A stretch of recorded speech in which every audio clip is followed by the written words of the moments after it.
आगे सीखते हैं वर्गमूल दो विधि से बनता है। पहला भाग विधि और दूसरा अभाज्य गुणनखंड विधि। सबसे पहले हम लोग भाग विधि को सीखते हैं। जैसे मैंने एक संख्या लिया हुआ है 144, तो इस तरह का जो वर्गमूल है इसको बनाने से पहले हम, जैसे ये संख्या 144 है तो इसका पहले इकाई अंक से हम देखेंगे। ये संख्या इकाई है, ये दहाई है, ये सैकड़ा है। तो हम क्या करते हैं, इकाई अंक का जोड़ा बनाते हैं। जैसे ये एक संख्या, जैसे ये एक दो संख्या मिलकर एक जोड़ा बन गया। इकाई तरह से देखेंगे, इकाई से, दहाई से नहीं। एक संख्या जोड़ा बन गया, जब ये जोड़ा बन गया तो एक संख्या सिंगल बच गई है। तो हम फिर से आते हैं इस चैप्टर पे। हमने यहाँ लिखा है कुछ कि 1 को गुना करेंगे तो 1 होगा, 2 को गुना करेंगे 4 होगा, 3 को गुना करेंगे 9 होगा। हम देख रहे हैं कि 1 को गुना करने से 1 मिलता है। हम यहाँ पे 1 को 1 से गुना करेंगे। हम जानते हैं कि 1 को हज़ारों बार गुना करेंगे तो हमेशा आंसर मुझे उतना ही मिलता है, यानी 1 को 1 से गुना करेंगे तो 1 ही मिलेगा। तो यहाँ पे 1 1 माइनस होके ये पे 0 आ गया। और यहाँ पे एक चीज़ ध्यान देने वाली बात है कि वर्गमूल में क्या होता है कि जो संख्या को मैंने गुना किया उसी संख्या को मुझे यहाँ जोड़ना भी होता है। तो 1 1 को यहाँ जोड़ देंगे, कितना होगा, 2 होगा। अब जो बाकी जो शेष संख्या बच गया मेरा, मैंने पहले ही कहा था कि जोड़ा संख्या बनाते हैं, ये दोनों संख्या यहाँ पे आ जाएगा 44। अब यहाँ फिर से हम यहाँ पे जाएंगे और इस जगह को देखेंगे कि हमने यहाँ पे लिखा हुआ है कि 1 को 1 से गुना करेंगे 1 होता है, 2 को 2 गुना करने से 4 मिलता है। तो मेरे पास यहाँ पे इकाई अंक को देखना है कि मेरे इकाई में कितना है, 4 है। तो हम यहाँ पे 2 लिख के अब पुनः 2 से इसको गुना करेंगे। तो 2 दूनी 4 और 2 दूनी 4, ये संख्या मेरा दोनों घटा होके 0 हो गया। यहाँ पे मैंने कितना बार गुना किया, 2 गुना किया। तो मुझे क्या मिला आंसर इसका कि 144 जो एक वर्ग संख्या है जिसका मूल कितना है, 12 है। इसी तरह एक संख्या मैंने यहाँ 121 लिया हुआ है। फिर से हम यहाँ पे जोड़ा बनाएंगे, जो मैंने 144 के बारे में बताया था, जोड़ा बनाएंगे। फिर हम यहाँ पे 1 को 1 से गुना करेंगे, ये 1 1 मेरा यहाँ पे माइनस हो गया। फिर यह मैंने कहा था 1 1 को यहाँ जोड़ेंगे 2 हो जाएगा, और ये जो जोड़ा संख्या था फिर से ही उतरेगा। तुम देख रहे हो यहाँ पे एक इकाई अंक में 1 है, तो हम यहाँ 1 को 1 से ही गुना करेंगे। 1 1 के 1, 1 2 के 2। हमने देख लिया कि 121 भी एक वर्गमूल है जिसका एक वर्ग, 121 एक वर्ग संख्या है जिसका मूल कितना है, 11 है। पुनः एक और देख रहे हैं 169। तो ये मैं तुम्हें होमवर्क के रूप में दे रहा हूँ, तुम इसे घर में ज़रूर बनाना। इसको तुम घर में बना के डिस्क्रिप्शन बॉक्स में तुम इसको बना के मुझे दे सकते हो कि सर मैंने इसको ऐसे सॉल्व किया है। इसके बारे में चर्चा हम लोग और आगे करेंगे। मैं 4 अंक का, 5 अंक का और ज़्यादा, पहले तुम्हें 3 अंक का ही प्रैक्टिस करना है। और एक चीज़ और सीख लेना है कि जब भी हम वर्गमूल बनाएंगे तो हम इस तरह से, जैसे मैंने यहाँ लिखा हुआ है, तुम भी इसको घर में ज़रूर कॉपी में नोट डाउन कर लेना। हो सके तो तुम 11 गुना 11, 12 गुना 12 करके 20 तक इसको लिख लेना और उसे प्रैक्टिस कर लेना। जैसे मैं यहाँ लिख रहा हूँ, जैसे यहाँ पे देखो, जैसे मैं यहाँ लिखूँगा 11 गुना 11 121, 12 गुना 12 144, 13 गुना 13 169, 14 गुना 14 196, 15 गुना 15 225, 16 गुना 16 256। इस तरह से तुम घर में प्रैक्टिस कर सकते हो। अब अगला जो विधि है वो है अभाज्य गुणनखंड विधि। अभाज्य गुणनखंड विधि, इसमें क्या करना है, जैसे मैं कोई एक संख्या लेता हूँ, इन्हीं में से तुम कोई भी संख्या ले सकते हो क्योंकि तुम्हें पता है कि ये सारे संख्या वर्ग है। तो जैसे मैं यहाँ 144 को ले रहा हूँ, देखो 144 को मैंने लिया हुआ है। तो यहाँ पे मैंने पहले ही कहा था अभाज्य संख्या। तो अभाज्य संख्या कौन कौन होते हैं, तो तुम्हें कम से कम जैसे 2 3 5 7 11 13 17, ये सारे संख्या अभाज्य संख्या है।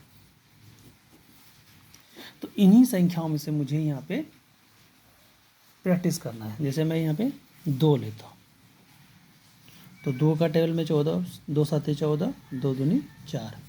फिर मैं लेता हूँ यहाँ पे, जैसे यहाँ पे 7 है और 2 है, तो तुम्हें थोड़ा सा यहाँ पे सोचना पड़ता है कि जैसे मैंने यहाँ स्टार्टिंग किया, जैसे 14 था तो 2 का टेबल में 14 कितने बार में था, 7 बार में था, और 2 का टेबल में 4 कितने बार, 2 बार में था।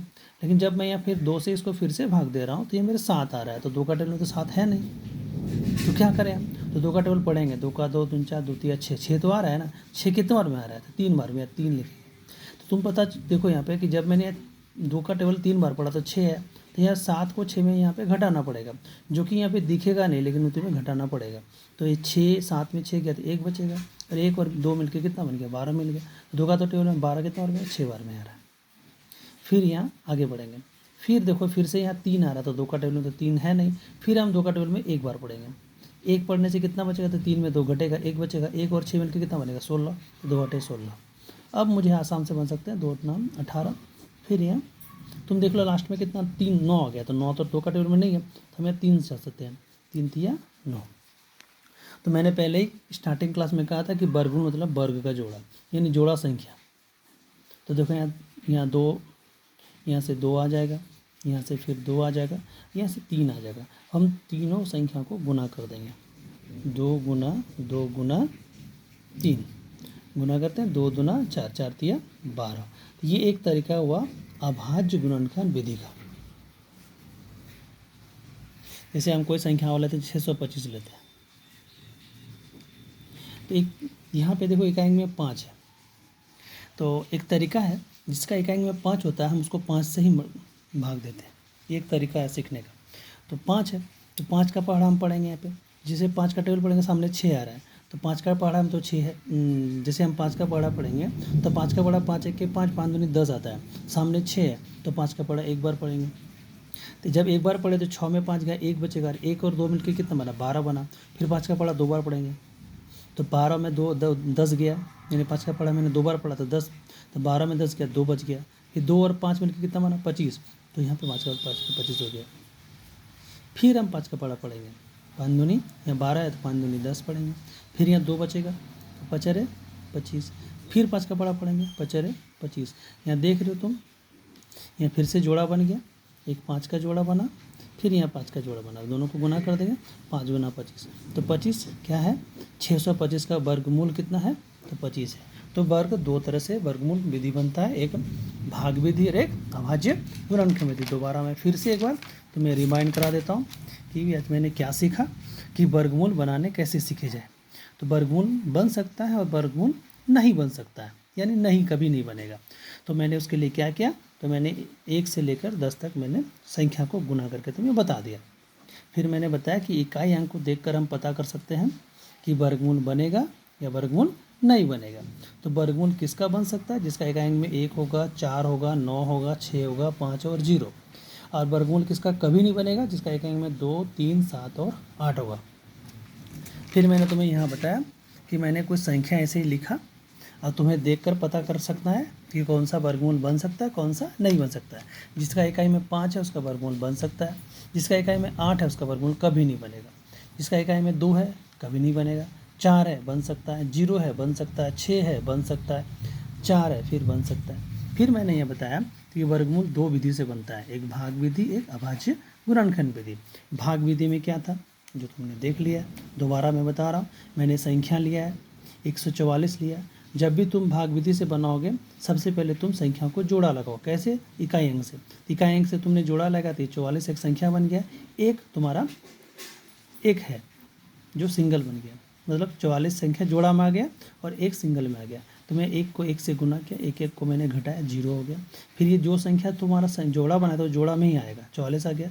यहाँ नियम क्या है वर्गमूल का, कि जो संख्या को तुमने गुना किया उसी संख्या से तुम्हें जोड़ना पड़ता है। तो 1 1 2 हो गया, फिर तुमने 2 को यहाँ पे 1 1 2 हो गया। जब यह संख्या 44 है तो तुम देख रहे इकाई अंक में 4 है तो तुमने 2 से गुना किया, तो जो तुमने 2 से गुना किया उस संख्या को उसके बगल में लिखना होता है, यानी 22। तो 22 को तुम 2 से गुना करोगे 44 होगा, ये संख्या कट गया। कि हमने क्या सीखा कि 144 एक वर्ग है जिसका मूल कितना है, 12 है। पुनः वही 121 को भी बनाया मैंने, ये 169 और 225 को मैंने तुम्हें होमवर्क के रूप में दिया कि तुम इसको घर में प्रैक्टिस कर सकते हो। मैंने तीसरा तरीका क्या बताया कि तुम इस तरह से घर में ऐसे 11 गुना 11, 12 गुना 12, 13 गुना 13, 14 गुना 14, 15 गुना 15, 16 गुना 16। इसको प्रैक्टिस कर लेना, ये मौखिक तुम्हारे लिए बहुत काम देगा।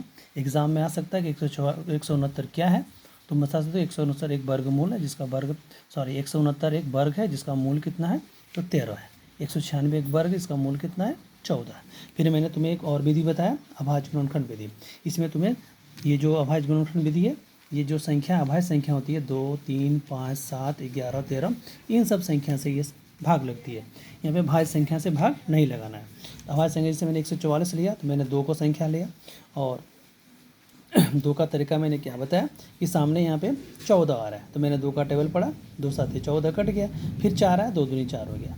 जब मैंने फिर से 7 को चलाया तो 2 का टेबल में 7 नहीं है तो मैंने 3 बार पढ़ा, 2 3 6, 1 बचा, 2 6 12 हो गया, फिर 36 का यहाँ पे 18 हो गया, फिर 18 से 9 हो गया, फिर 3 हो गया। यहाँ पे देखना क्या है कि जो संख्या जोड़ा बन रहा है उसी से संख्या निकल के आ रहा है। जैसे 2 का जोड़ा बना निकल गया, फिर 2 का जोड़ा बना निकल गया, 3 का जोड़ा बना निकल गया, जो संख्या लेंगे उसको गुना किया तो ये संख्या एक क्या बन गया, मूल बन गया, किसका, 144 का। तो ये एक तरीका था वर्गमूल बनाने का। आशा है तुम लोग इसको सीख लोगे। फिर भी अगर कोई दिक्कत होगी तो कमेंट बॉक्स में ज़रूर बताना कि क्या दिक्कत हुआ, दोबारा मैं इसी क्लास को फिर से एक बार चर्चा करूँ।